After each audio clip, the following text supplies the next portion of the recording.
Hey guys, it's random Thursday. I gotta get to class in about an hour. Sorry, I'm just finding this cold, but overall, I'm just here to talk about something that I've been postponing.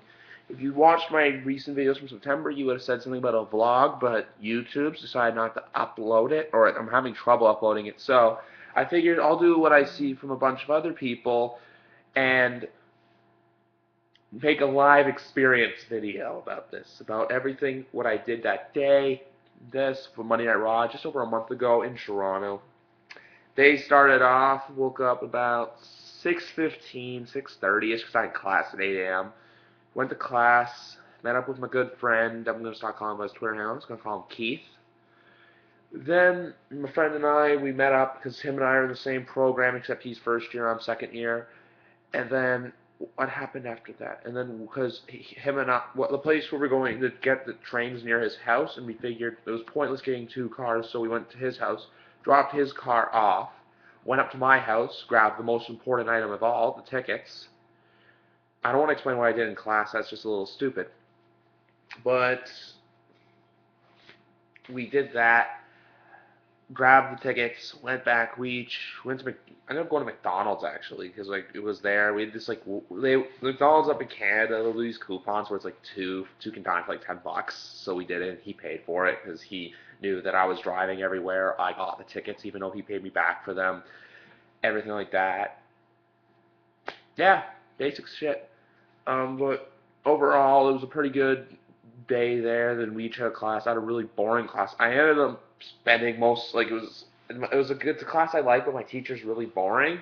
So I'm in college, by the way, not a thing. So I ended up going on the computer, looking at random memes, finding the leaked Edge shirt. I sent the text to him right away. He's like, yes, yes, and then big capitals, yes. So I was like, I was gonna buy it, but on the back it only said like some other weird message on the back. So I was like, if it has at the show, I don't know if I'm gonna buy it or not because it was $20. I'll get into the actual shirt in a bit, but damn, that's the other thing. The shirt's upstairs too. Oh well, but and then we had our class, and then I ended up looking. I found the shirt, got some news and notes about what they're focusing on for the Raw that night, everything like that. Because I didn't know what to expect. The only thing I knew that was happening was Edge was coming back. I didn't know in what role, and the Randy Orton Goldust match. Everything else came into play that night. But we had class after that. After class was done, I was like, yes, I can get down to the train now to get downtown. Awesome, because like I go to school up in northern Toronto, like not northern, like western Toronto. It's a region called Etobicoke. We both go to that school. So then after there, we were gonna take 27 south to the highway called the 427 to get to the train station, but the cops in my school were making me reroute, so I had to reroute down there down to Finch, down to the street called Finch Street.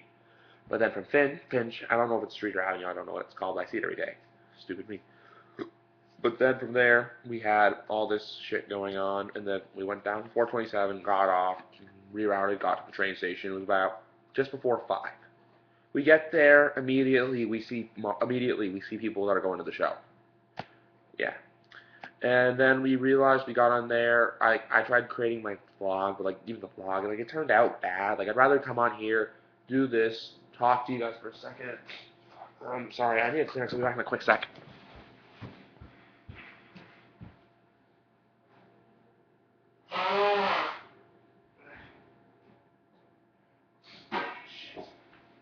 Sorry about that, guys. I just been having this nose problem as of late. Yeah, like this weird problem and whatnot, but try to get it fixed as fast as I can just to get back to right. And then we got to the train. Immediately, we see wrestling fans. Like you don't see marks. You see You see marks. People who are let's put it this way. Most marks you will run into you won't see until the show starts. Like you don't see their actual like button. And then all wrestling fans are marks. We immediately saw marks when we got to the train station. Like I saw kind of Scott Hall T-shirt for God's sakes. Like some NWO stuff. So I'm like, yeah, that's retro. Like I had my CM Punk Best in the World T-shirt on. You can see that in my unboxing video, but Best in the World. So I figured wear his. Why not? Even though it's not that popular, but still, it's a cool shirt. And Get there on the train, try to make the vlog, shit, talking about what was gonna happen that night, what the plans were. Like, we didn't know any matches. We only knew Ord and Goldust, giving our predictions for that, whatnot. We get down to Union Station. The minute we got up, like, I don't know what it is when you see a little kid at a show and they see you in a wrestling shirt, but they immediately start to mark out because, like, they're in shock. Like, it happened to me 3 years ago at the last Monday Night Raw that was at the ACC, where it was Edge and Christian and Undertaker made a random surprise, random thing, and I marked out for that. But like, I'm wearing a Cena shirt. I'm walking up in the parking lot with my dad and a couple other people, and like these kids like look at me in awe, like I'm some sort of god because I'm wearing a John Cena shirt. I'm like, I'm not Cena. Don't look at me like that. I'm like, look. I was like, yes, I know it's a Cena shirt. Ooh, there's also bright orange periods. So yeah, the only Cena shirts I've skipped out on recent memory were the Susan G. Komen ones. And the orange and the purple and the red, just because of the times of the shows, they weren't there. No, the purple and they didn't do I didn't go to a single show where the purple shirt was like for sale, and where the red shirt was for sale. Well, I did go to SmackDown 2011, but I didn't buy it just because I was a little strapped for cash, and I had a bunch of shirts at the time. Now my collection's growing even more, so I think I'm just gonna start buying more shirts online than at the shows. But no, for the most part. And then we get down to Union Station, downtown Toronto. It's like the main hub. It's kind of like Grand Central, not Grand Central. It's like Grand Central Station in New York, except it goes to like different points. You can get to different points in Canada from there, and like throughout the province. But no, then the other parts where we get down there, we start walking around. Immediately, you start seeing more and more marks. And then their Canada Center works like this. You get from Union Station, like you're in Union Station, and then you walk a bit, and you'll see a sign that says Air Canada Center with the Leafs and Raptors logo. You walk right through there. There's this little other tunnel because Union Station's expanding. So you just walk through there. You see another Air Canada Center thing. One door is Maple Leafs theme. One door is Raptors theme. You walk through there. Bam! You're in the main. Like you're in the main. It's called the Galleria, but I consider it to be called Gate 1 to get into the arena. So you walk in there. As soon as we walk into the part where you're about to go into the arena, they automatically have a merch stand set up. We have like all the different shirts, all the belts, programs, everything you'd see at a regular merch stand. And when we see there, I saw the Edge shirt that got leaked online at about 2:30, 3 o'clock that day. And immediately it was a lot cooler than you can. I will post a link to the shirt's pictures in the description because I have it on my Instagram, and I have it on my Instagram. I don't give my Facebook away on here just for obvious reasons, unless you're gonna friend me or unless I know who you are. But yeah, and then we get there, and then my friend Keith and I, we have another friend nicknamed Oliver Shades. He likes to go with that because apparently he's Oliver. He met us down there later on, but him and I get there. We look at the merch stand. Keith and I automatically like right away. I basically said, "Fuck it, I'm buying the Edge shirt." Like the Edge shirt was awesome. It basically had the "You Think You Know Me" with the horns. Had a WWE logo, but it had Raw underneath everything, and on the back it said Edge. Like I was there, Toronto, Ontario, September 9th, 2013. I'm starting to get like when I go to events more like next like whenever I go to WrestleMania, I'll always buy the I was there shirt or like the signature shirt for WrestleMania where like I got the one from if you see my collection video like one of my first ever videos posted. I got the WrestleMania 28 I was there shirt. But other shirts that were there were like there was the Wyatt one. That was one I really had my money on, but the more I looked at it, it actually looked kind of weird. So I was like, no, thank you. I'm okay. I might. And like everywhere I go, like there's something for $10. There's something Total Divas posters. I was like, the hell's gonna buy that? Like some of the stuff they sell though is so stupid. But you have kids who love this shit, who the parents will buy it for them, like the fucking like Sin Cara wristbands, like the Ryback skull cap that they'll wear once, the belts. Like it's honestly a cash cow for selling this crap. Like before, it's like, oh, you just buy tickets to the show. Now it's a whole experience. You buy tickets, you buy programs, you buy a shirt. Like it's just the whole shebang. Yes, so Keith and I both bought Edge shirts at this kiosk, and then he was looking for the same CM Punk shirt that I have, the best. It's the one where he has the fist, the lightning bolt, and the thing. It's basically the black equivalent. You know the white shirt that he came out with that says Best in the World? It's the black one. It says that, and then it says Best in the World CM Punk on the back of it. He was gonna look for that, but they didn't have his size, so he had to wait. He was like waiting for the fuck. So I was like, because in Buffalo they had the merch truck. Like they had this trailer that they bring out that says official merchandise and they sell merchandise out of, but it wasn't at the show. So I'm assuming it was only like an American. I guess it's only at shows in the States. But like, and then we walked around the arena. We eventually walked around like where the buses were kept, where everything else was, stuff like that. And yeah, like uh, yeah, like where the buses were. There weren't any trucks up there. Mainly, it was just a few buses up and around. Then there was like a power truck. There was a satellite truck. Like, well, we just look inside this blue truck, and it has like this photo of this big ass generator inside the truck. So like that's basically what powers the show. And so then we walked around because we got down there at like 5:30. We had like an hour to kill before they let us inside. And then eventually we're walking down, like I'm walking on the street, Bay Street, outside the ACC. I look inside, I see like the Tron, fact, like they're like testing everything out, like the graphics and stuff, or like the whatever. And like I start marking out for that. I'm like, yo, Keith, come over here. And we're like looking at like glaring inside, looking like total marks. But it was awesome because like we see all this peripheral stuff. It was pretty cool. Yeah, and then after that we just said fuck it, let's get in line. Like I'm calling my friend, like he said, yeah, I'll be down there 6:06. So he calls me like, yeah, I'm not gonna get down there till like 7. I'm like, what the fuck am I gonna do? Like, yeah, he's coming from Scarborough, so another it's like east of Toronto. And then so I'm calling, I'm like, how's this kid? When's he gonna get here? So I'm like I asked an usher before I went inside, I'm like, is it possible my friend's coming later but I got his ticket. So what do? They said so then I had to go. I'll get to that story in a minute. But then it's around. We were starting to get a little frustrated because we're at the front of the line. They eventually funneled everyone from like we were this like the little gate section of Bay. If you're from Toronto and watching this, you'll know this. Oh, and also another story I have to mention. I ran into Ardo Cal, Jimmy Corderas, and I saw Justin RKO, the infamous Justin Sabrian.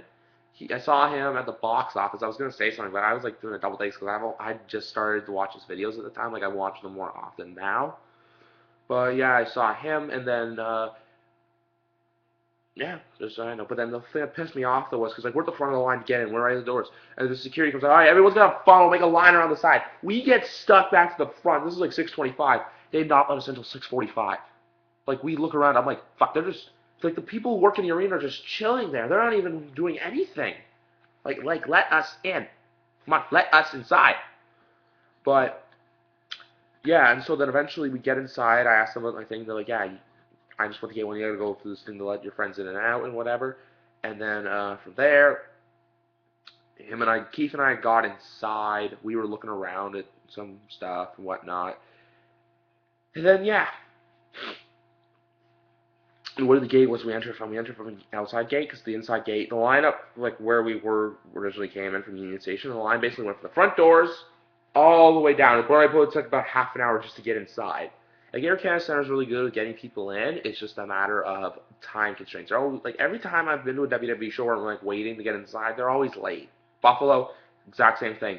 And I don't know what it is, but in Buffalo, I picked the crappy ticket line. Like the scanner was not working. I was like, come on, I want to go inside. I want to see this set because it was old school too. But sorry, I keep getting off track. But and then we get inside. He went immediately to the merch stand, which is basically right there to get the CM Punk shirt. I asked right away, like, you know the new Damien Sandow shirt? Like he doesn't wear shirts often. It says, I think I am, therefore I am greater than you. I was looking at getting that shirt, but didn't see it, so I was like, damn it, come on.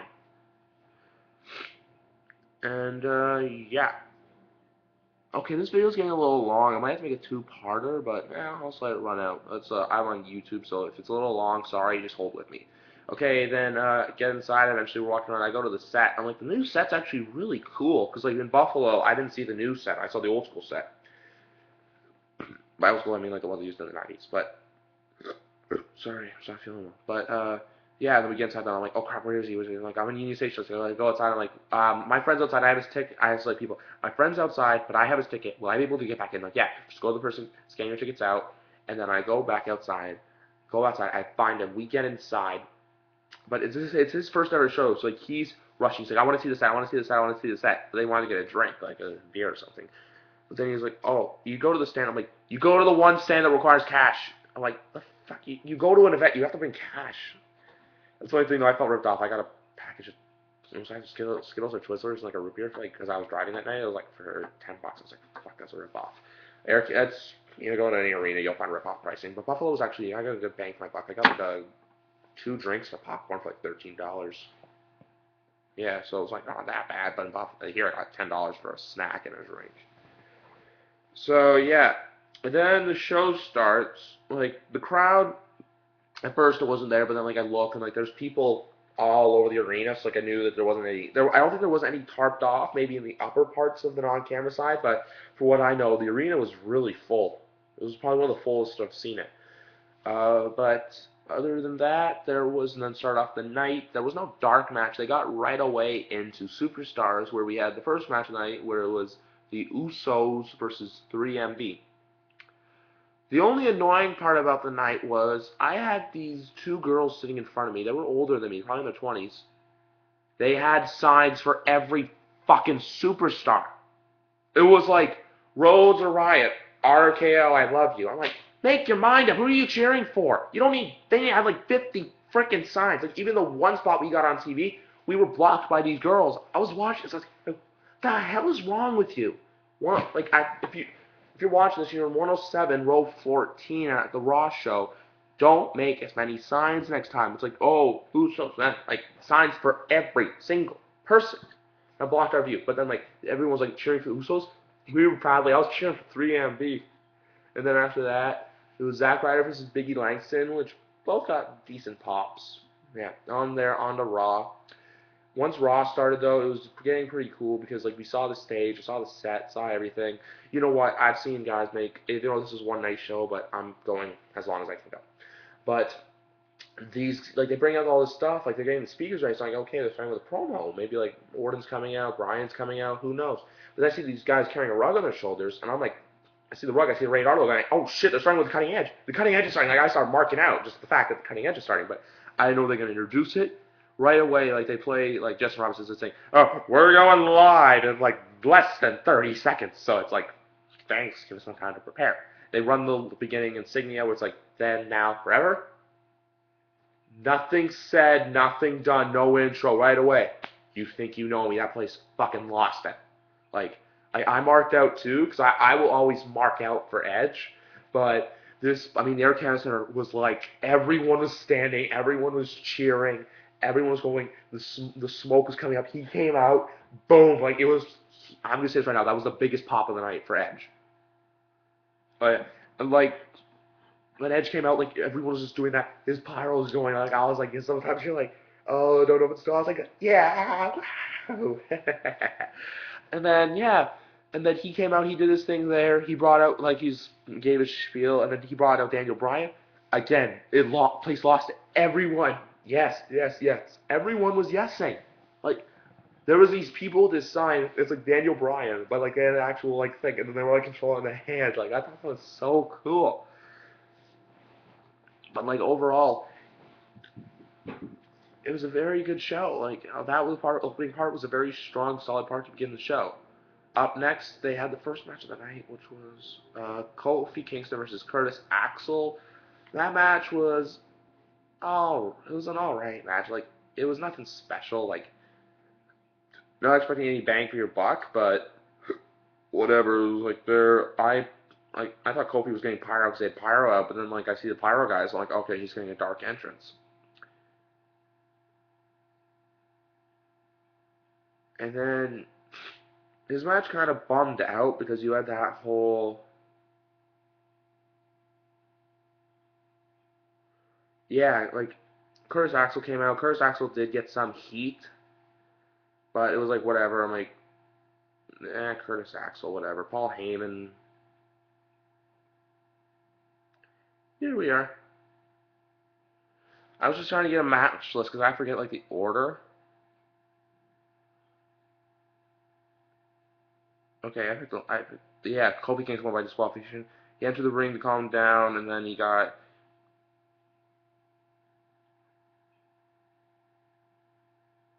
And then like after the commercial break, they come back to Heyman, and then he had this like little slip incident where he fell, where he did like he was like walking, and then he fell. And, like he had this whole like the surgery angle, which came up later in the show. He made, and then backstage we had the Big Show Booker T the Goldust highlight package that they were running like, basically all night, like the stupid Cena Rock promos at WrestleMania 29. And then Big Show was sitting down the back. He had there. Then we got a Bray Wyatt video. I'm already down to that. It's like, Wyatt's up next. I was like, yeah, yes. It's like, I wanted to see these guys. Dolph Ziggler came out. Ziggler got a nice reaction. Like, I'll admit that. Dolph got a nice reaction. I had a friend from school. She was there with her boyfriend. Like, I look up back. I'm like, yeah. Like, she was like, yeah, was it your boyfriend, the guy in the Ziggler shirt? Basically popped. Like, I saw like a 1% mark out for Dolph Ziggler. But when the Wyatt music family hit, the whole arena went silent. It was like, and we're here. Yeah. I did this. That is the coolest. Seeing the entrance live is so cool. Like, but we're here. And then, like, the arena goes pitch black. You should see it. Like, the place lit up with flashes. Like, that's the only way you could. I got the sickest photo, though, of that. I will post it as I don't know if you're watching this already, you saw. It'll probably be my photo of the thing. Wyatt versus Ziggler was a pretty good match overall, but then that was at the time where Dolph was being, like, buried a little bit just because of what happened. He did something at SummerSlam I don't know too much about, but he did that, yada, yada, yada, blah, blah, blah. And then it went in, and then Bray Wyatt did there. He cut his little promo. He did the Follow the Buzzards thing, which was cool. Commercial. And then next was the Paul Heyman, the Doctor thing. Doctor was played by a guy named Psycho Mike, who's an independent wrestler in Toronto. He did his own angle there. He was cutting up the Canadian healthcare system, basically saying, oh, Americans is better, even if they pay for it, yada, yada, yada, blah, blah, blah, whatever. And then what happened next was they brought out Brad Maddox and Dr. Michael Sampson to do an exam. After that, he was saying, like, oh, I'm not medically cleared. Punk's music hit. I lost it. The entire place lost it. Like, even before the show, like, my friend Keith and I were telling our friend, I'm just going to call him Tashar, we're telling him, he's like, he thought it, because it was the first time show, he thought everything was cool, like, but we're telling him, like, yeah, wait until guys like Edge, Daniel Bryan, CM Punk, wait till those three guys walk through the curtain and their music hits. Wait. That's when you experience WWE Live. When you see one guy's music hit and that entire arena lose it. Yeah. And then one of the coolest moments of the night was when everyone cleared the ring. CM Punk, the Doctor, was in the ring. Everyone started chanting, kill the Doctor. It's like, kill the Doctor. Kill the Doctor. Like, it was just awesome. Like, see, we're getting creative with our chants. And then there was the Divas match. I didn't really pay much attention to because I was like, I did the wrong thing. I went to the bathroom during the commercial, but then I come back, I'm like, damn it, you're supposed to go to the bathroom during the Divas match. And then that match was alright. Naomi, Natalya, and Brie Bella won. Up next was Del Rio versus R-Truth. One of the boring matches of the night, but we made it fun because we started doing like JBL chants, Jerry Lawler chants. JBL actually acknowledged us for making the chants. Thank you, Johnny. And then it was Michael, and then we started doing Michael Cole, Michael Cole. But like, and then, I remember watching it back. Oh, you're Jerry. You know, in a Bizarro world, they're sharing your name, Michael. And then there's a guy in like the third row of the hard ringside seats who was dressed like Macho Man, so like Randy Savage and like Undertaker, all these chants. And then, yeah, Del Rio won by his arm breaker. And then Marella versus Cesaro. Seeing Zeb Coulter cut a promo live was really cool, but Santino did get a nice reaction as he's actually Canadian. Don't believe what you hear. He's from Mississauga, my hometown, actually. Yeah, and then basically, that's when the tilt-a-whirl, I know it's not the tilt-a-whirl, it's the swing. When he introduced the swing, I'm like, what the hell? What is going on? Like, this was cool. Like, I liked the swing. It was awesome. And then, Seb, like, Keith was, like, ripping Canada up, so we were doing the maple syrup chant, so I got really creative. From there, Miz versus Sandow, I popped for Sandow, personally. I never liked this. I never will. Or unless he somehow, like, captures, unless I don't know how they make him really cool, but Damien Sandow came out. I popped for him. There was me and cheering for him. There's this kid with a Damien Sandow's biggest fan sign, but I'm like, bitch, please, that's me. I've stuck with this guy since day one. I have his shirt. You weren't even wearing his shirt. The funniest thing, though, was there's this Chinese guy behind me, dressed like Sandow, head to toe, with a microphone in hand, walked from like row 17 where he was sitting, all the way down to the floor, was doing it. He's like, David Sanders, he's like, I was just laughing at the guy, and like, security, like, Arena was like, oh, you gotta go back to GC and I'll down here, man. Like, they didn't even stop him. Like, he's like roll through, like, oh crap, we gotta get down there to stop him. Miz came out, got some heat, a little reaction, whatever. But when Fandango's music hit, we cheered and we fandangoed. But like we brought it back, like same thing like yesterday. Everyone was doing it. It was awesome. It was like the little things, like the show. Like some of the matches were a little rocky, but the crowd is what made it awesome to be at. And then Goldust versus Randy Orton. This was actually a really good match. The thing is, Randy Orton has always gotten positive reactions in Toronto, no matter if he's a good guy or bad guy, heel, face, whatever. But this was a good. This was, yeah. This match was better than it, I thought. Like I thought it would have been a match, whatever, but it was a pretty solid match, I'd say. Yeah, I liked it personally. And then like the winner was Randy Orton. I wasn't surprised. He took the mic over, did his thing. And then the Los Matadors vignette, which was kind of stupid. I always will hate those guys. And then they did the Stephanie McMahon thing. I'm like, okay, she's either a perfect heel, she's a complete bitch, or yeah, I don't like Stephanie McMahon. It's like get her off TV. And then you had the RVD Ryback match where we started the Goldberg chants, whatever. This match was, And then there was this. The main event of the night was coming. Dean Ambrose versus Daniel Bryan. And then Big Show was in Daniel Bryan's corner, Shield was in Dean Ambrose's corner. But then Stephanie McMahon, being the bitch she is, basically came out and said, "Oh, you're not allowed to touch the finger on the Shield unless you're fired. You can't ruin the main event." But the best moment of that was when after he saw this little TV, he picked it up and threw it on the ground. You're like, yeah, attaboy, Show. And then the one thing I'm looking at, and then after this, they had all this stuff admitting to making the mistakes, and then yada yada yada.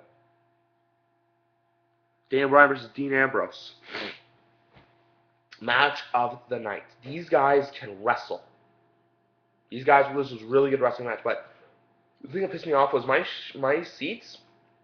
If we had seats on the other side of the arena, the Shield would have come out right next to us. I was like, God damn it, Ticketmaster, why couldn't you give me those seats? But they didn't, and whatever. But yeah, and then same thing, Dan Bryan came out, yes, whatever. Bryan Ambrose, really good wrestling match overall. And then when the match ended, Bryan won the match. We started doing the yes chants. Randy Orton came out, got some offense. Bryan came out, did his thing, got his offense. And then to close the show, this the yes. It went off the air. They all went to the back. Paul Heyman and Curtis Axel came out saying, like, oh, we don't have to wait till Sunday. We're going to have our match now. And this match is not for the Internet Continental title. Punk came out, basically beat the shit out of both guys with the kendo stick. Did some moves on Axel. Did the go to sleep, 1, 2, 3. Punk won the dark match, and then celebrated with fans, and that pretty much ended the show. Yeah, after the show, what did we do? We just had to get new bags for our shirts because some idiot spilled beer behind us, and our bags got wet, so our shirts kind of smelled like beer. I was fine with it, but your shirt smells like beer. It's not the best thing in the world. Anyway, and then we got back, did our recaps, like the what we thought of the show, and then it was announced that Raw is coming back. Not Raw, the WWE Holiday Tour. I know it sounds so exciting. It sounds so exciting. It's like, yay, Holiday Tour and thing. But I was like, my friend Tashar was like, yeah, I want to go. And then my friend, like, I was like talking to Suge, who couldn't make it to this show just because of money issues. But I felt really bad for him because he missed such a great show. But then, yeah, we're probably gonna go to the show December 30th. We just have to figure where we want to sit. Like, I want to meet up with these guys one day. Like, hopefully, if they come over to watch Raw one night, and we'll go through it. I want to go through the scene chart and be like, yeah, do you want to have these tickets? I'll be like, yeah, give me the money right now then.